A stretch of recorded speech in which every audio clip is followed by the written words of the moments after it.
This report automatically calculates off-task percentages compared to peers for up to 3 different settings. Let's look at the visual report first. Each section displays the general on or off-task percentages, followed by a breakdown for each type of off-task behavior. The black diamond on each graph represents the percentages for the peer comparison. To get this visual report, we need to do some observations. There are 3 separate sections, allowing you to split the observation into different subject areas, like reading and math, or instructional formats, like small group and large group. You can jump back and forth between these sections as needed during your observation.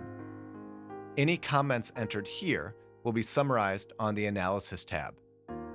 You can customize the off-task behaviors before your observation, but these must be the same for each setting.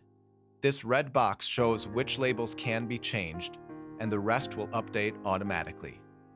Off-task observations are usually done with momentary time samples.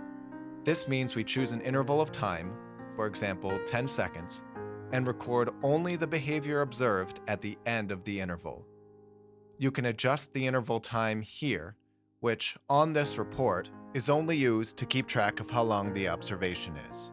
To keep track of intervals, you can use a stopwatch or a mobile app.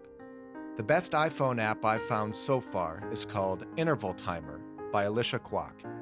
It can be set to vibrate your phone every 10 seconds to help you keep track of intervals, but there may be other good options out there as well. If you have any questions, please email them to helixforms@gmail.com. And to find more forms like this, go to my store page at tinyurl.com/helixforms.